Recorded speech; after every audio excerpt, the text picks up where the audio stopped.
الحمد لأہلہ والصلاۃ لأہلہا اما بعد۔ محترم سامعین کرام، آج ہماری اس تقریر کا جو عنوان ہے، اس تقریر کا عنوان یہ ہے کہ قربانی کس پر واجب ہے۔ تو اس کے بارے میں علماء کرام فرماتے ہیں کہ قربانی ہر مسلمان عاقل بالغ پر فرض ہے، پھر چاہے وہ مرد ہو چاہے عورت۔ لیکن قربانی فرض ہونے کے لیے نصاب کا مالک ہونا ضروری ہے۔ قربانی کا نصاب وہی ہے جو نصاب صدقہ فطر کا ہے۔ صدقہ فطر کا نصاب وہی نصاب قربانی کا ہے، یعنی قربانی کے ایام میں کوئی مسلمان عاقل اور بالغ 52.5 تولہ چاندی یا اس کی مالیت، یا اسی طرح 7.5 تولہ سونا اس کا اگر مالک بن جاتا ہے تو اس آدمی پر قربانی واجب ہو جاتی ہے۔ اسی طرح کسی آدمی کے پاس سونا بھی نہیں ہے، چاندی بھی نہیں ہے، تو اس کے علاوہ اگر اس کے پاس اتنی رقم موجود ہے جو 52.5 تولہ چاندی کی قیمت کے برابر ہو جاتی ہے، تو پھر اس آدمی پر بھی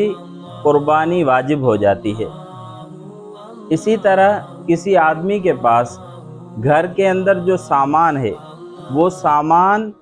اس کی ضرورت سے زائد ہے۔ مثال کے طور پہ پہننے کے لیے جو کپڑے ہیں وہ 4، 5، 8، 10 جوڑے استعمال کرتا ہے۔ اس کے علاوہ اگر اس کے گھر میں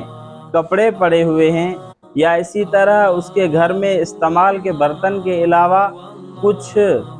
ایسے برتن پڑے ہوئے ہیں جو ضرورت سے زائد ہیں، یا اسی طرح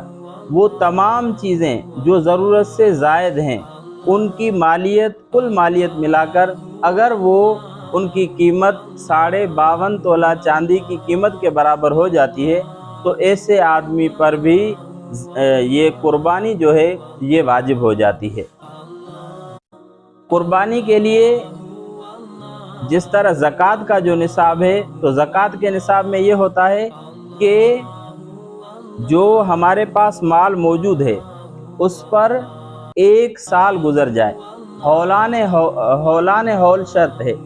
لیکن قربانی کے لیے ہولان ہول شرط نہیں، یعنی سال کا گزر جانا شرط نہیں۔ قربانی کے ایام میں اگر کوئی بندہ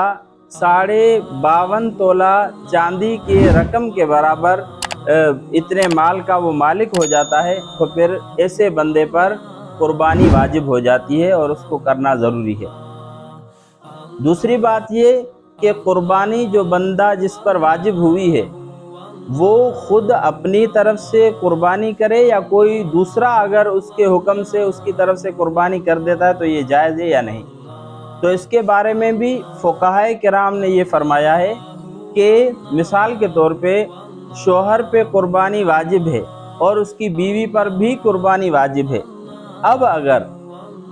شوہر بیوی کی طرف سے قربانی کر دیتا ہے اس کی اجازت سے، تو یہ بھی ٹھیک ہو جائے گا۔ اسی طرح مثال کے طور پہ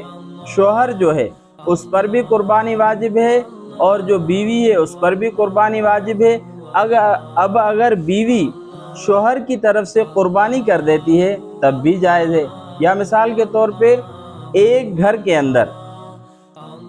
تمام کے تمام جو اس گھر کے افراد ہیں، مثال کے طور پہ باپ بھی نصاب کا مالک الگ ہے، اور اسی طرح جو اس کا اولاد ہے وہ بھی الگ ہے، اور ان کی جو بیویاں ہیں وہ بھی الگ ایک نصاب کی مالک ہیں، تو پھر اس کے لیے ضروری ہے کہ ہر ایک جو ہے اپنی طرف سے قربانی کرے۔ لیکن اگر گھر کا جو سربراہ ہے، مثال کے طور پہ جو باپ ہے، وہ اگر اپنے اولاد کی طرف سے قربانی کرتا ہے، یا اسی طرح وہ اپنی بیوی کی طرف سے قربانی کرتا ہے، تو اس طرح بھی قربانی جائز ہو جاتی ہے۔ یا مثال کے طور پہ بڑا بھائی ہے، وہ اگر اپنے چھوٹے بھائیوں کی طرف سے قربانی کرتا ہے تو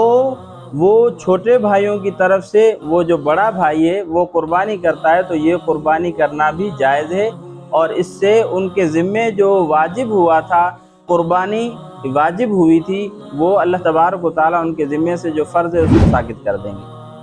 تو یہ چند مسائل تھے قربانی کے حوالے سے، اور اسی طرح اس کے علاوہ بھی اور بہت سارے مسائل ہیں قربانی کے، جو ہر ایک اپنے جو